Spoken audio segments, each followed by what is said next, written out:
Podcast Justicia 24 horas. Justicia 24 horas. Un espacio de entrevistas, consultas, información judicial y el acontecer del organismo judicial en un solo lugar. Podcast Justicia 24 horas. Podcast Justicia 24 horas. Iniciamos. Muchas gracias por estar nuevamente con nosotros en este podcast Justicia 24 horas. Este episodio se transmite por Radio Universidad 92.1, así como por las diferentes plataformas de las redes sociales del organismo judicial. Hoy nos hemos trasladado a la Sala Segunda de la Corte de Apelaciones de Familia. Este está ubicado en la tercera calle 9-24, zona 1. Aquí nos encontramos con el magistrado presidente de esta sala, Carlos Rodimiro Lucero Paz. Él es la persona invitada en esta ocasión y pues tendremos a bien conocer el trabajo que se hace en esta judicatura en lo relacionado a la segunda instancia. Ya les hemos hablado a ustedes en algunos episodios sobre lo que es la audiencia de primera declaración, una primera audiencia en un juzgado de primera instancia penal, y ahora pues nos estamos enfocando en lo que es la segunda instancia para todas las personas que nos ven, para todos los guatemaltecos que por una u otra razón se ven involucrados en algún proceso legal, que muchas veces dicen, bueno, ¿y ahora qué hago? ¿Y ahora dónde voy? ¿Y ahora qué le digo a mi abogado defensor? Y entonces para eso es este episodio de Podcast Justicia 24 horas, para que usted se entere de los derechos que usted tiene, así como por los diferentes servicios que le presta el organismo judicial. Magistrado, bienvenido a este podcast Justicia 24 horas. Hoy pues vamos a tratar temas relacionados sobre el trabajo que ustedes realizan en esta Sala Segunda de Apelaciones de Familia. Cuéntenos algo de su trayectoria, de su hoja de vida, por así decirlo. Muchas gracias por la oportunidad que se me brinda a través de este medio, a través de Radio Universidad y obviamente pues de la Secretaría de Comunicación Social del organismo judicial, que están haciendo esta labor muy interesante de dar a conocer a la población pues guatemalteca cómo es que funciona de alguna manera la justicia. Déjeme comentarles, pues como bien lo decía usted, que mi nombre pues es Carlos Rodimiro Lucero Paz. Ahora digo yo que tengo un sentido de pertenencia con el organismo judicial porque ya llevo 3 periodos como magistrado dentro de esta institución tan importante, dentro de este poder del Estado, le llamamos nosotros. Pues he estado en diferentes salas de la Corte de Apelaciones. Inicialmente pues fui nombrado en una sala mixta de Coatepec, municipio de Quetzaltenango. Pues allá tuve la oportunidad de presidir aquella sala por 2 años y medio. Luego fui trasladado a la sala cuarta de trabajo de Mazatenango por otros 2 años y medio. Y posteriormente pues fui trasladado aquí a esta sala de familia. Es decir que ya tengo 3 periodos de estar dentro de la magistratura y en diferentes presidencias. Y hemos conocido un poco el tema de la justicia, en virtud de que he estado en una sala mixta donde se miran asuntos civiles, penales, laborales, de familia, una sala propiamente laboral, sala cuarta, y hoy en el tema pues una justicia especializada, por así decirlo, que es el ramo de familia.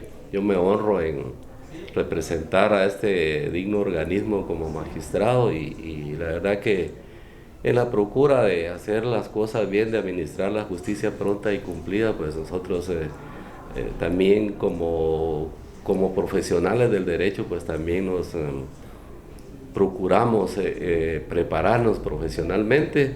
De esa cuenta es de que pues actualmente tengo un doctorado en Derecho Laboral.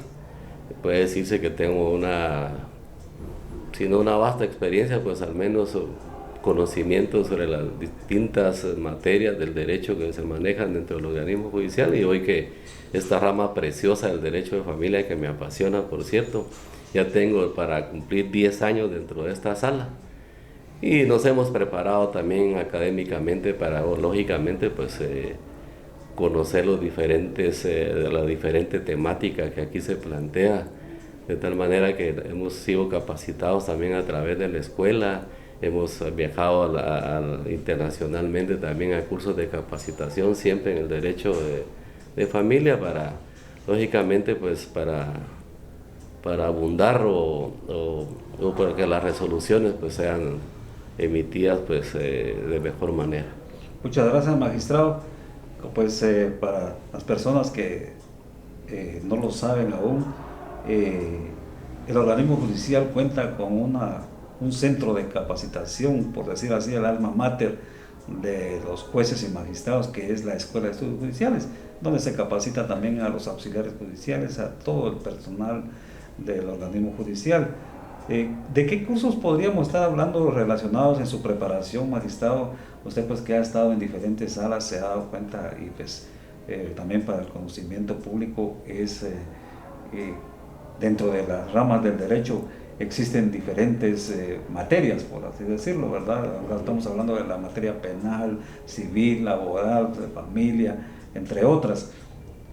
¿Qué podemos indicarle a la población guatemalteca de cómo es que se prepara un magistrado para poder ya, como usted lo indicaba, impartir justicia pronta y cumplida? Sí, muchas gracias. Bueno, primeramente cuando uno pues, es prácticamente nombrado, electo pues magistrado, pues lógicamente uno tiene que llenar un perfil.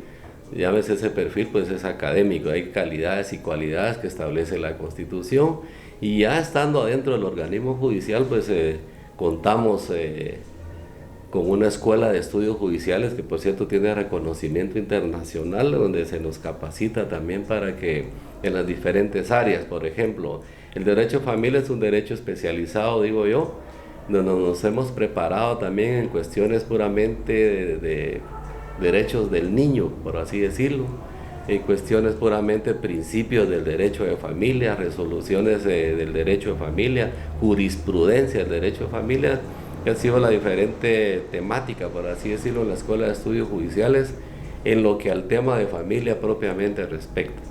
Como les decía al principio, yo estaba en diferentes salas, una sala mixta, una sala laboral y ahora una sala de familia, pues también he recibido la capacitación en derecho penal, el derecho laboral, cuestiones penales de femicidio. Entonces eso es amplia por así decirlo, el pensum que maneja la Escuela de Estudios Judiciales para capacitarnos a nosotros los magistrados. Y la labor más importante, diría yo, que hace la Escuela de Estudios Judiciales es en cuanto a los jueces, pues acuérdense que aquí pues hay una carrera judicial, y de aquí justamente desde aquí parte la carrera judicial, y muchas personas que hoy ejercen ya tanto la judicatura como la magistratura, pues también hemos sido formados en la Escuela de Estudios Judiciales, y muy importante el quehacer y la labor de esta escuela. Yo repito, me he sido capacitado en diferentes aspectos del derecho a familia y me ha sido de mucha utilidad ya en la práctica, puramente en la aplicación de la justicia. Muchas gracias, magistrado. ¿Cómo está integrada esta sala, magistrado? Tengo entendido de que son 3 magistrados los que conforman, sin embargo usted indicaba que le mandaron un apoyo. ¿Cómo es que está integrada esta sala que atiende los procesos en segunda instancia de los que vienen de los diferentes juzgados de familia? Sí, en principio es de lamentar, ¿va? Que lamentablemente tenemos muchos problemas de carácter social, y lógicamente la familia no escapa a eso. Y ustedes que aquí, por ejemplo, la corte anterior volvió pluripersonal todos los juzgados de los 4, nosotros éramos jurisdiccionales de aquellos juzgados. De tal manera, por ponerle un ejemplo, de Villanueva venía una apelación, pero como ahora lo volvieron pluripersonal, o Chimaltenango, por ejemplo, volvieron pluripersonal, entonces de una apelación ya después venían 3, o sea, el trabajo se ha incrementado. Parto de acá previo a decirle cómo es que estamos nosotros prácticamente conformada la sala. Entonces, básicamente este es un órgano jurisdiccional, nosotros le llamamos un órgano colegiado, que está conformado por 3 magistrados. Un magistrado titular presidente, un magistrado vocal 1 y un magistrado vocal 2. En esta oportunidad, pues, gracias a Dios, la sala está integrada con su servidor como magistrado presidente. Tenemos una vocal 1, mujer, una vocal 2, mujer, que con experiencia, que ella viene de ser jueza de familia, y tenemos una magistrada de apoyo, que es la vocal de apoyo, así la llamamos nosotros. Y digo esto porque al principio les dije que el trabajo se ha incrementado, el derecho a familia se ha visto como quien dice, ha ido en aumento, hay mucho problema de familia, entonces la carga laboral ha aumentado en las diferentes salas. Les comento, solo hay 2 salas de familia, que es esta la segunda y la tenemos la sala primera de familia que está en el edificio Torre Marfil. Luego, aquí esta sala también está conformada por un secretario o secretaria, en este caso es una secretaria. Obviamente tiene que dar requisitos también para el cargo, lógicamente tiene que ser abogada y notaria para poder ejercer ese cargo de secretaria. Luego viene la parte de los oficiales. Tenemos un comisario y un encargado de mantenimiento. Digo los oficiales, pero fíjate ustedes que prácticamente la cara de la sala al principio, lógicamente es el comisario. Es donde vienen todos los abogados y vienen a dar todos los expedientes, que es como quien dice, es la recepción de los expedientes. De tal manera que actualmente, fíjate que tenemos 6 oficiales. Y esto ha venido a coadyuvar para que el trabajo sea más dinámico, las sentencias sean más fluidas y haya más cantidad y obviamente calidad también de sentencias.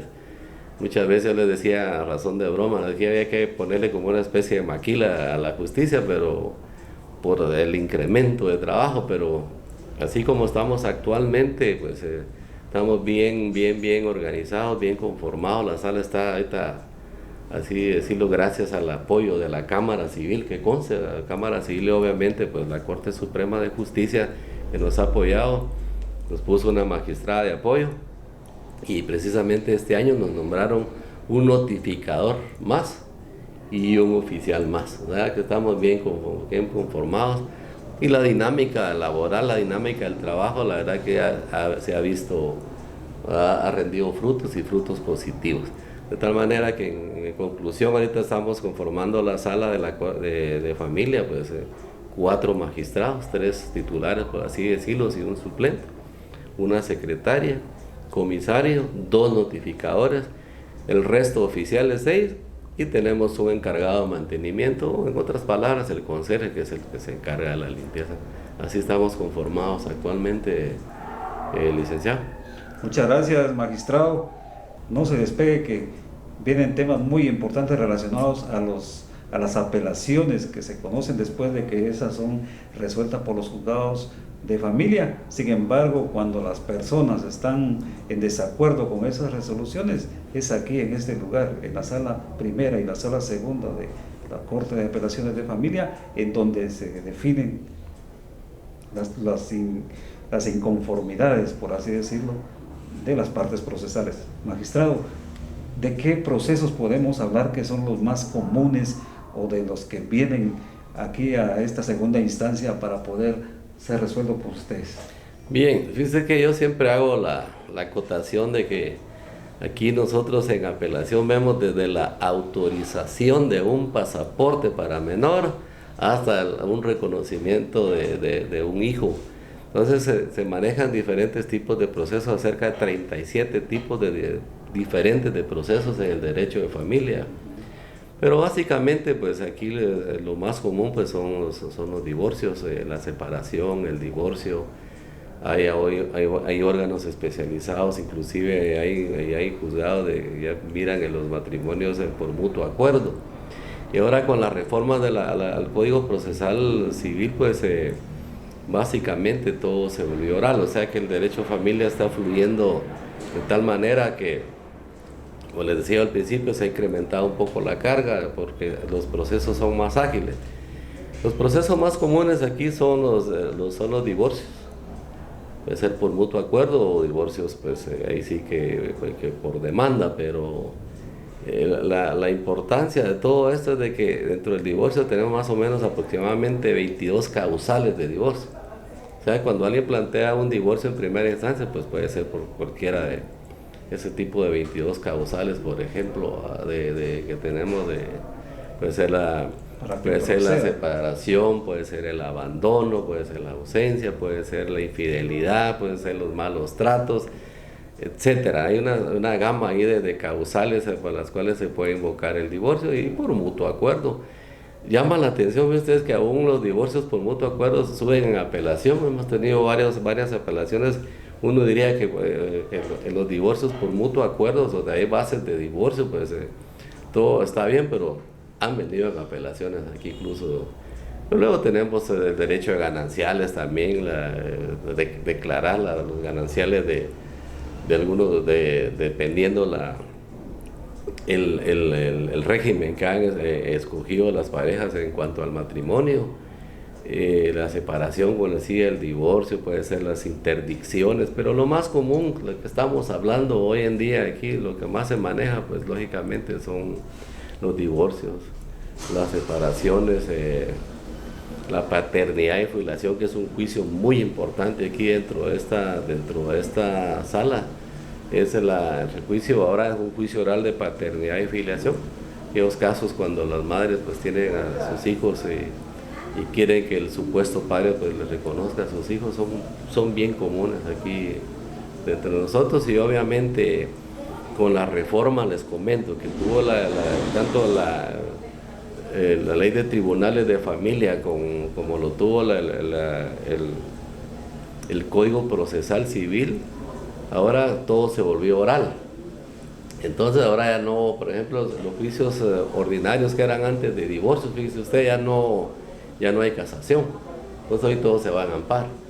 Entonces se nos ha incrementado el tema de los amparos aquí también, que es muy común aquí ver amparos casi todos los días en protección, pero yo podría decir que todas las instituciones que abarca el derecho civil en su mayoría pues vienen aquí en apelación, como les repito, desde una autorización de un pasaporte de un menor, que de repente el papá no quiere autorizarle a la madre ir a migración a que le autoricen un pasaporte.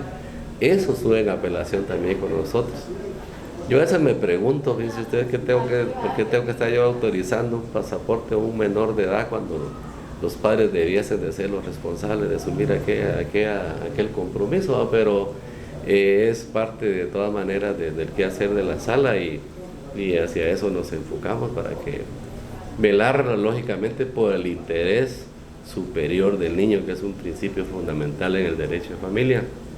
Y así les puedo mencionar varias instituciones, como la interdicción, por ejemplo, también vienen a parar aquí en apelación, las interdicciones, los divorcios, las separaciones, ya les mencioné también los diferentes tipos, y así podríamos enumerar varias situaciones que se nos plantean: reconocimiento de preñez, puede ser el parto, todas las resoluciones que tengan que ver con el derecho de familia en primera instancia pueden subir en apelación aquí con nosotros.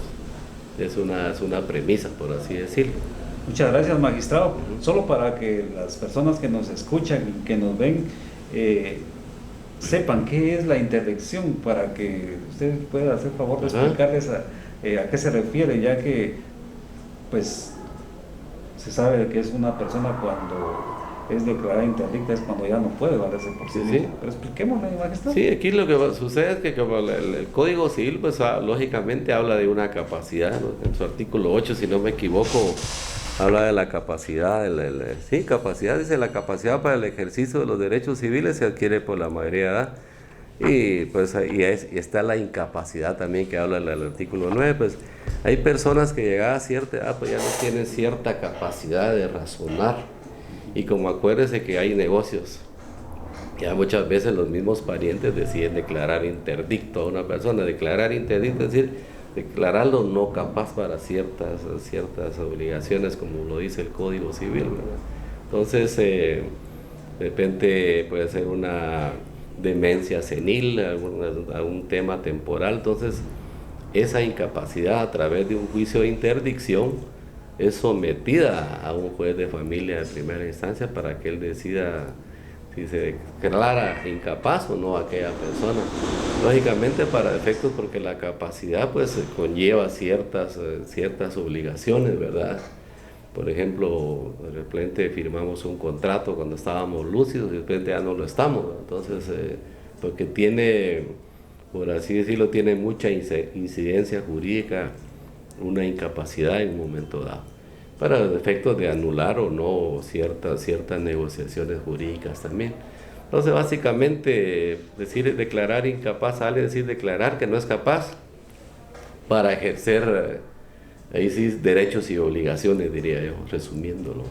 Muchas gracias, magistrado. También es importante tocar el tema relacionado a las pensiones alimenticias, ya que este es pues una de las situaciones que se ven más frecuentes todavía en los juzgados de familia. Sin embargo, estas también ustedes conocen las apelaciones relacionadas a esto.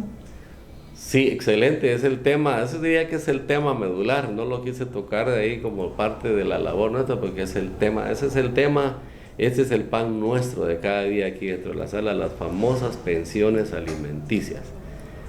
Le decía, hay mucho conflicto social, hay mucha paternidad irresponsable, tengo que decirlo así abiertamente, hay mucha paternidad irresponsable y derivado de esa paternidad irresponsable, pues muchas madres de familia pues tienen que acudir a un juzgado de familia pues a reclamar o a demandar al esposo por una pensión alimenticia para ellas inclusive y lógicamente para su menor hijo o sus menores hijos.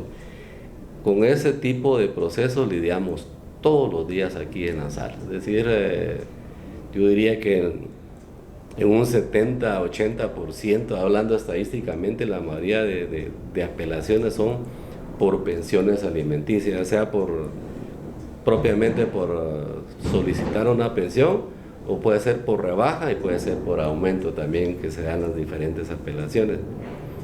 Alguien que no está de acuerdo con la pensión que se le fijó, pues puede pedir una rebaja, incluso la mujer también puede pedir aumento de aquella pensión alimenticia.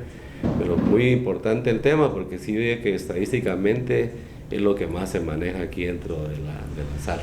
Muchas gracias, magistrado. También para que nuestros estimados radioescuchas, así como los que nos pueden ver por las diferentes plataformas del organismo judicial, por así decirlo, qué ruta es la que toma un proceso, cómo se lleva a cabo, pues muchas veces los abogados o las propias personas que forman parte del proceso dicen, bueno, yo también lo podría hacer, solo que me dé los papeles el abogado y hace agilizo y para darle mayor celeridad al proceso.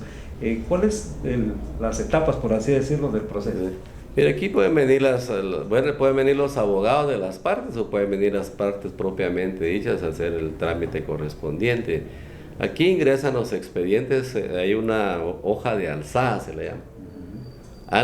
Las apelaciones lógicamente se presentan en primera instancia. Vamos a poner, por ejemplo, una pensión alimenticia, el papá no está de acuerdo con la pensión que se le fijó. Entonces viene y apela él a aquella sentencia de pensión alimenticia. Entonces, pero la apela ante el juez. Lo que hace el juez es darle trámite, de oficio. Resuelve a darle trámite y lo que hace es elevar las actuaciones aquí a la sala porque nosotros, aclaro, somos una segunda instancia, que la segunda instancia básicamente es la labor, pues revisar las sentencias, las diferentes resoluciones que se emiten en primera instancia.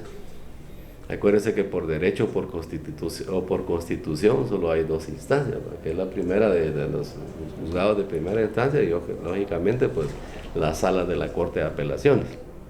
Entonces ingresa el expediente y pareciera ser, fíjense ustedes, aquí me detengo un poco en la labor del comisario. Hoy hablamos de cómo está organizada o cómo está conformada la sala y el comisario juega un papel muy importante, que es como que dice la primera cara de la sala, la primera imagen de la sala, ya sea la o el comisario. Pareciera ser que no tiene importancia, pero sí se le diría que es la labor más importante porque aquí llega el expediente, viene la hoja de alzada y viene con el expediente el cual se está apelando. Le llamamos hoja de alzada, le llamamos. Entonces dice, nos envían, por ejemplo, Misco, que es jurisdiccional nuestro, nos envía un expediente, una sentencia de un juicio oral de alimentos con su respectiva apelación. Entonces ese expediente tiene que ir debidamente conformado. Cuando digo debidamente conformado, tiene que ir bien identificadas las partes procesales. tiene que ir debidamente foliado aquel expediente. Que traiga, por ejemplo, los estudios socioeconómicos, son muy importantísimos para poder tomar una decisión en segunda instancia. Pues esa labor la desempeña en este momento, que es la comisaria, que es una señorita la que está al frente de la comisaría. Entonces ella toma el expediente y no se haya recibido mientras ella no analiza. Yo le llamo el primer filtro dentro de los expedientes que nosotros analizamos en segunda instancia. Que va a haber ella que venga debidamente foliado, que las partes vengan debidamente identificadas. Algo muy principal, hay audiencias orales que se llevan entre los juzgados, tiene que venir un disco compacto con aquella audiencia debidamente grabada. Y más principal, diría, son los estudios socioeconómicos, algunos informes, pues, y debidamente foliado. Una vez venga con esas, la hoja de alzada, pues tiene ciertos requisitos, o la hoja de remisión le llamamos nosotros también. Y si aquel expediente, lógicamente, pues entonces viene ya llena los requisitos, pues la comisaria ya lo traslada. Hay un oficial que nosotros llamamos oficial de trámite. Muy importante, porque el oficial de trámite es el que emite la primera resolución, el que emite a trámite aquel expediente. Justamente le llamamos oficial de trámite. Entonces el oficial de trámite pues ya ve, entonces ya aquí se hace el reparto, por ejemplo, de los expedientes correspondientes y es el que admite a trámite el oficial. Luego aquel reparto pues hay oficiales. Les comento que cada magistrado tenemos un oficial asignado. Yo, por ejemplo, yo trabajo con el oficial primero y así el oficial 2, oficial 3. Todos presupuestariamente manejan la plaza de oficiales 3. Pero cada uno de nosotros tenemos asignado un oficial que es el que, lógicamente, es que se va a señalar día de la vista, en todo caso. Que se va a ser responsable del expediente. Una vez entra aquí en alzada y una vez se le dio trámite a través del oficial de trámite. Lógicamente, a que haya resoluciones de trámite, pues tiene que llevar la firma correspondiente de mi persona y de la secretaria. Cuando se admiten o se rechazan algunas cuestiones, pues llevan la firma de los dos. Entonces eso nosotros lo llamamos despacho judicial. Son cuestiones puramente, como dice, administrativas, ¿verdad? Entonces las firmamos nosotros. Y luego se hace una designación por expediente a cada uno de los diferentes oficiales. Se hace un reparto de todos los expedientes ya cuando viene cuando se señala día para la vista, dependiendo si es para que quede o se señala plazo para que la gente exprese los agravios que tenga que expresar. Una vez viene ya con los memoriales acá, ya la encargada la oficial de cada magistrado nuestro, pues emite la resolución de trámite que en derecho corresponde y es la que se encarga de elaborar la resulta, le llamamos nosotros, resultas del juicio, es decir, hacer el formato, en el encabezado, un resumen de identificación de las partes, un resumen de la sentencia, algunos medios de prueba y los alegatos. Ya la parte resolutiva ya la elaboramos nosotros como magistrados, nosotros magistrados ponentes, ya hacemos la parte resolutiva o la parte de la sentencia que posteriormente pues entramos a deliberar o hacer un examen los 4 magistrados para que aquella resolución vaya bien fundamentada, vaya bien definida y pues y lógicamente que lleve los consensos. En este caso pues tenía que ser el consenso de los 4 para que ya calzar con las firmas correspondientes. También pues lógicamente tenemos un oficial de amparos. Déjenme comentarle que tenemos el oficial de amparos que se carga todo el trámite del amparo. Nosotros somos los magistrados los que definimos si se otorga o no un amparo provisional, pero hay un oficial de trámite de amparo. Esa es una ventaja que tenemos ya también en la sala, porque hay cuestiones de puro trámite, que es el que se encarga de los asuntos de amparo, pero ya para decisión si se otorga o no un amparo provisional y pues lógicamente un amparo definitivo, pues esa decisión ya la tomamos nosotros. Pues se podría decir que es el recorrido. Y bueno, y lógicamente todas las resoluciones pues, que se emitan, ya sea de trámite, tenemos 2 oficiales notificados, los que se encargan de hacer todos los despachos y notificar vía electrónica donde corresponde. Hoy tenemos esa ventaja que tenemos dos notificadores. Un día se puede decir que el trámite básicamente o recorrido pues es sencillo. Nosotros le hemos impreso alguna dinámica aquí para que el trabajo fluya, porque acuérdense que lo importante aquí es que la administración de justicia, y máxima en familia, sea pronta y cumplida. Máxime si estamos hablando de una pensión alimenticia, por ejemplo.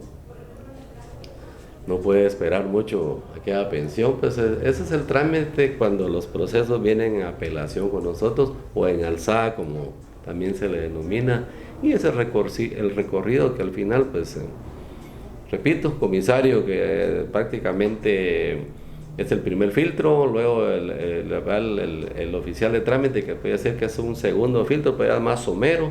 Luego los oficiales propiamente asignados a nosotros, que ellos sí están obligados, como quien dice, a estudiar el expediente. Puede ser que no venga un documento, puede ser que se le escapó a la comisaria un disco compacto, la grabación de la audiencia, pudiese ser que no traiga estudios socioeconómicos y ya pasa. Muy bien, muchas gracias, magistrado. Importante información para que la población guatemalteca conozca sobre también los procesos de familia. Hoy conversamos sobre temas de segunda instancia, de los procesos de segunda instancia, con el magistrado presidente de la Sala Segunda de Apelaciones de Familia, Carlos Rodimiro Lucero Paz. Él es especialista en esos temas, ya que es el pan diario, él mismo lo ha manifestado, de las resoluciones que aquí vienen a resolverse por las partes procesales que han estado de acuerdo en sus resoluciones en los diferentes juzgados de familia. Magistrado, ¿cuál es la competencia que esta judicatura tiene para resolver los procesos que vienen de los diferentes juzgados relacionados a los temas familiares? Acuérdense que ese es un ramo eminentemente de familia. Lógicamente, pues la competencia y la jurisdicción pues va a ser básicamente el derecho de familia. Aquí nosotros, los órganos jurisdiccionales de primera instancia que decimos nosotros son nuestros jurisdiccionales, o los cuales tenemos competencia para conocer, pues son los juzgados de primera instancia, que aquí le hemos denominado impares. Es decir, el juez de primera instancia, de tercera, el juzgado primero de primera instancia, el juzgado tercero de primera instancia, el juzgado quinto de primera instancia, el juzgado séptimo de primera instancia. Luego tenemos el municipio de Misco y Villanueva, que son nuestros jurisdiccionales. Es decir, todo lo que ellos conocen en primera instancia, y lógicamente pues se plantea que apelación a esos juzgados viene en alzada para que nosotros lo conozcamos en apelación. Esos serían básicamente los órganos jurisdiccionales a los cuales nosotros tenemos competencia para conocer aquellas decisiones que vienen en alzada. Lógicamente pues propiamente, y luego tenemos hay juzgados propiamente de familia también de primera instancia aquí en la capital, que son pluripersonales, que también conocemos de esas decisiones en segunda instancia. Yo les mencionaba al principio el caso de los divorcios voluntarios. Tenemos competencia en algunos juzgados para conocer también nosotros divorcios voluntarios. Se da mucho el tema de las violencias intrafamiliares también, o las medidas que se le dan a las mujeres cuando solicitan medidas, que también vienen en apelación, cuando estas han sido impugnadas, también vienen en apelación con nosotros. Y es un tema diverso, porque al principio les decía que estas judicaturas se volvieron pluripersonales, es decir, con dos o tres o más jueces. Entonces el trabajo de esa cuenta también se incrementó. Básicamente se podría decir que esa sería la competencia que tenemos actualmente, lógicamente repitiendo siempre en el ámbito del derecho de familia. Muchas gracias, magistrado. ¿También ustedes manejan algún tipo de estadística en esta judicatura, magistrado, sobre los procesos que van ingresando y que se van resolviendo, ya que el objetivo principal es agilizar la resolución de esos procesos, de esas apelaciones? ¿Cómo estamos con ese tema? Excelente, sí. Fíjate que al principio hemos visto nosotros que yo, los 9, casi 10 años que tengo de estar presidiendo esta sala, pues se ha visto incrementado el tema del derecho de familia. Primero por los diferentes, pues me imagino yo, problemas sociales dentro de la población. Luego que, repito, se volvieron pluripersonales también muchos juzgados. Si antes venía una apelación, ahora vienen 3, o sea, de un solo juzgado. Ese es el caso de muchos de primera instancia acá en la capital, y hemos visto que ha habido más carga de procesos en apelación acá con nosotros. Pero reitero también nuevamente el agradecimiento a la Cámara Civil y a la Corte Suprema de Justicia, el hecho de que se me haya nombrado una magistrada de apoyo y que se haya nombrado una oficial itinerante y se haya nombrado una oficial notificadora más. Eso ha venido a coadyuvar a que nosotros, por ejemplo, la sala pues le haya impreso de alguna manera cierta dinámica a las diferentes resoluciones que nosotros emitimos o a las sentencias, de tal manera que, por ejemplo, si yo quisiera dar un dato estadístico, por ejemplo, de mayo y junio, pues hemos sacado, en el mes de mayo se sacaron alrededor de 100 sentencias, de junio sacamos 83 sentencias, obviamente entre autos y sentencias, que para nosotros es una producción bastante, por así decirlo, efectiva. Sí, ha sido muy buena la producción y estamos contentos porque la meta principal aquí es poner al día la sala para que aquella justicia pues evite la mora judicial, que es un tema también que por el momento no hay que tocarlo, pero sí se da mucho la mora judicial, pues bajo esa perspectiva nosotros estamos tratando de evitar de que no haya mora judicial, al menos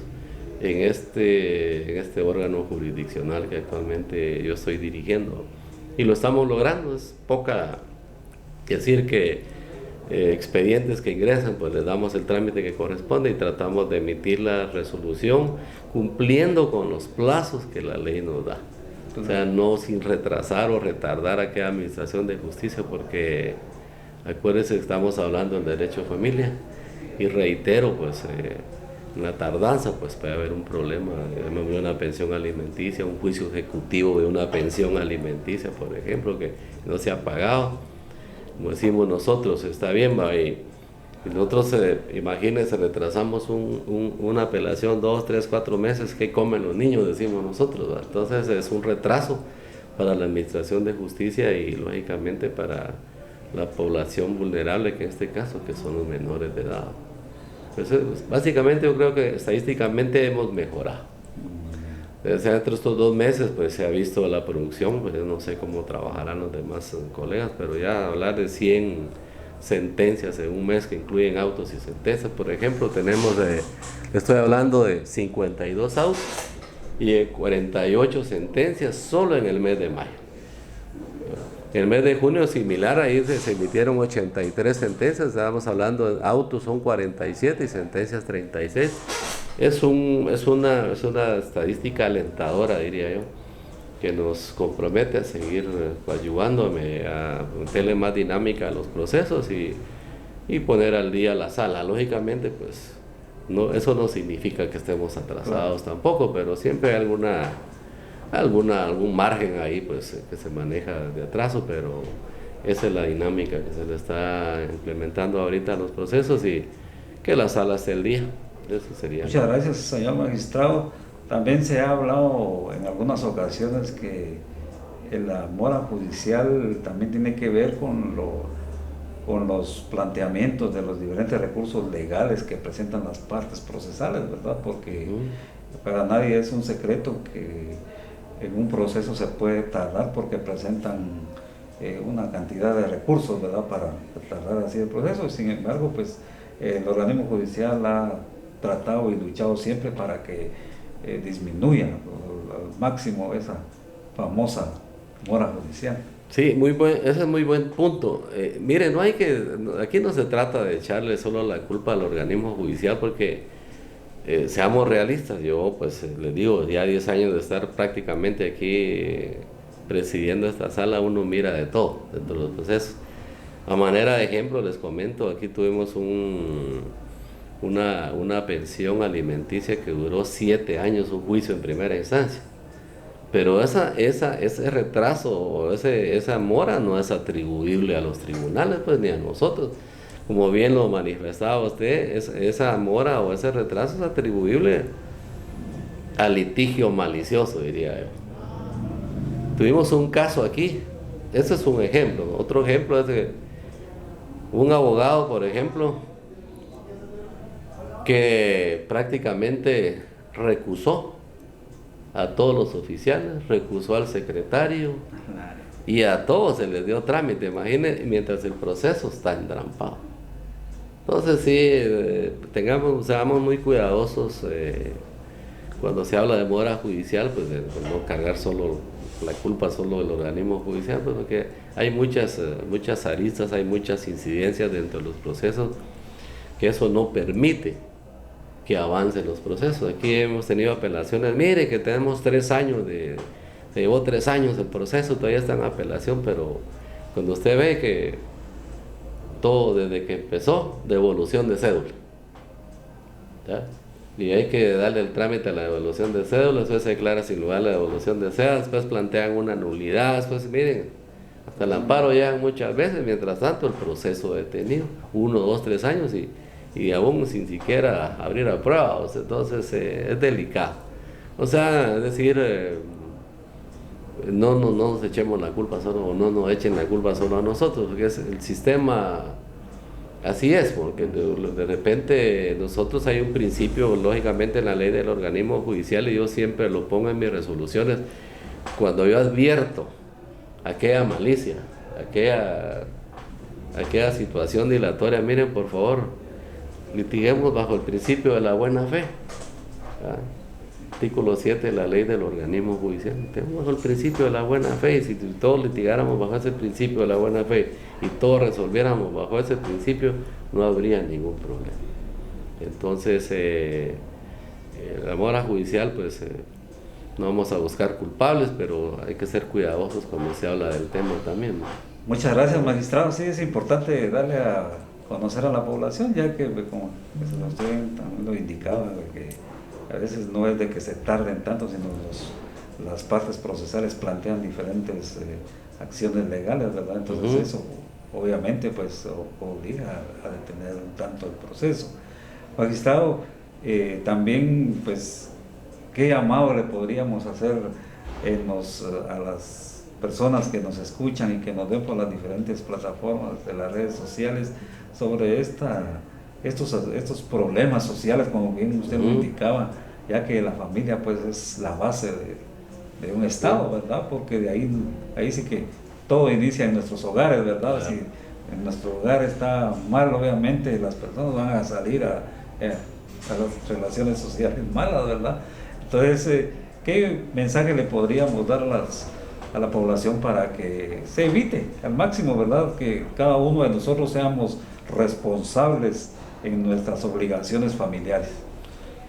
Excelente, muy buen punto. Pues lógicamente pues nosotros nos debemos a una sociedad guatemalteca. Acuérdense que pues el Estado pues tiene que velar por el bien común, y somos parte del Estado, estamos en un órgano de Estado, en un poder del Estado, que es el órgano que administra la justicia en Guatemala. Y yo sí quiero ser muy enfático en esto para la población guatemalteca. El derecho de familia yo lo considero un derecho sagrado, para empezar. Y fíjense ustedes que es tan sagrado el derecho de familia, pues lógicamente esto tiene un fundamento, tiene un fundamento constitucional. A uno le enseñan de la primaria, pues la base de la sociedad que es la familia, dice uno. Es lo primero que le enseña a uno en la primaria, me recuerdo, la base de la sociedad, pues la familia. Pues entonces, bajo esa base y bajo los principios que el derecho de familia es un derecho sagrado, diría fundamental, también fíjense ustedes que el derecho de familia está dotado de ciertos principios. Y dentro de esos principios, pues lógicamente estaríamos hablando de la paternidad responsable. Yo insisto en algunas de mis resoluciones sobre la paternidad responsable. No voy a definir qué es una paternidad responsable, porque ya por sí la palabra lo deja entrever. Una paternidad responsable, pues por decirles algo, pues yo soy padre, pues tengo que ser responsable primero con la educación de mis hijos, con la alimentación de mis hijos, por la vivienda de mis hijos, por qué visten mis hijos, por qué calzan mis hijos, en dónde estudian mis hijos. Y todo eso, podría decir que se involucra una paternidad responsable. Luego, hay un principio fundamental que es el interés superior del niño. Eso es un estándar internacional. Pues, ya la Convención sobre los Derechos del Niño habla sobre el interés superior del niño, y así les puedo mencionar una serie de principios que inspiran al derecho de familia.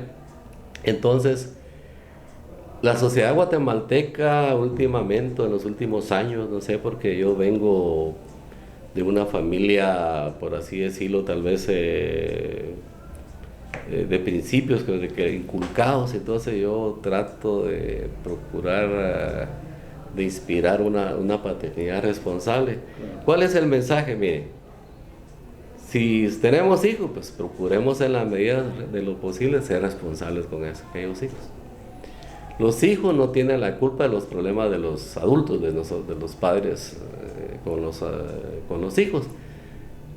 Anoche hacíamos una broma familiar, yo hablando con mis hijos, cenando con mis hijos y mi esposa, pues, ¿qué harían ustedes si yo les soy infiel a su papá? Te desconocemos, pero ese es un problema solo de adultos. Dicen, no, pero no, pues también tienen derecho a molestarse. Entonces, pero hablamos de los temas de familia. Es muy importante, de veras. Mire, aquí hay mucho problema hablando de las pensiones alimenticias. Hay mucha paternidad irresponsable en ese tema. Yo sí invito a los padres de familia, a los jóvenes o los adultos o como sea, que asumamos un rol. Y bien es cierto, a veces hay ciertas limitaciones, pero tratemos de cumplir con aquella responsabilidad que, así como fuimos buenos, decía mi abuela, para tener hijos, pues seamos buenos también para mantenerlos. Luego aquel principio del interés superior del niño, que todo lo que le asiste, que el beneficio del niño, que es importantísimo también, ¿verdad? Es decir, la sociedad guatemalteca se ha visto envuelta en tanto problema social, en tanta dinámica hoy en día que nos perdemos, es decir, no hay razón de ser en cuanto a que por qué, mire, aquí hemos tenido casos de padres con 4 o 5 hijos y con 4 o 5 demandas. ¿Qué le dice a ustedes? Bueno, yo no voy a juzgar eso, yo voy a juzgar lo que aquí se me somete en una apelación, pero eso es un mal mensaje. Luego viene el padre a alegar aquí que no puede dar una pensión alimenticia porque tiene otras cargas familiares. Entonces, y uno a veces aplicando la justicia como el derecho corresponde, pues todos los hijos, pues en igualdad de derechos, es un principio constitucional, pues tienen derecho a una pensión alimenticia. El artículo 78 del Código Civil ya determina en qué consiste también los alimentos para los menores de edad y para la familia. Pues asumamos nuestro rol, sociedad guatemalteca. Yo soy parte de la sociedad guatemalteca y asumamos nuestro compromiso como corresponde, con responsabilidad, que cuando nos toque pues acudamos al llamado, que no pongamos cortapisas a las demandas, que si nosotros consideramos de que el hijo fue legalmente reconocido, pues tenemos obligaciones para con aquel menor, que si tuvimos un desliz, por ejemplo, y la mujer está demandando el reconocimiento de una paternidad, el juicio de paternidad de filiación, pues asumamos nuestro compromiso. Y eso es tan fácil hoy en día que basta con solo una prueba de ADN para determinar aquella paternidad. ¿Y por qué lo hacen las mujeres? Porque después de declarar la paternidad, lo que quieren es una pensión alimenticia para aquel menor. Entonces, básicamente, aquí la idea es asumir una paternidad responsable para cumplir tal vez no a cabalidad, pero al menos para cumplir en parte con aquellos compromisos que como ser humano tenemos dentro de una sociedad. No le dejemos toda la obligación al Estado de Guatemala, porque también nosotros formamos parte de un Estado. Porque todos dicen que el Estado se preocupe, que el Estado... No, asumamos nuestro compromiso también nosotros ante la sociedad, siendo responsables primero como ciudadanos, ¿verdad?, como guatemaltecos, y luego asumiendo esa responsabilidad que sí nos toca como padres. Es decir, a todos los hijos por igual primero, y si tenemos hijos pues hay que alimentarlos, porque mucho ojo no basta. decimos nosotros, con ser un padre proveedor tampoco. No basta con ser un padre proveedor. Es decir, un hijo necesita atención, necesita afecto, necesita amor, necesita ir al médico, necesita que el padre vaya a la escuela, o al colegio, etcétera. No basta solo, mira, aquí está un cheque frío de cierta cantidad para alimentar, sino que eso conlleva mucho más. Entonces, resumiendo, el derecho a familia es un derecho sagrado. En la medida de lo posible hay que respetar, hay que honrarlo, siendo responsables con aquel grupo que nosotros le llamamos familia. Ese sería el mensaje. Muchas gracias. Gracias, señor magistrado. Hoy nos ha acompañado en este episodio de Podcast Justicia 24 Horas el magistrado presidente de la Sala Segunda de la Corte de Apelaciones de Familia, Carlos Rodimiro Lucero Paz, a quien agradecemos por habernos abierto puertas de su despacho, y lo invitamos a usted para que continúe viendo estos episodios, escuchando estos episodios de su podcast Justicia 24 Horas. Muchas gracias.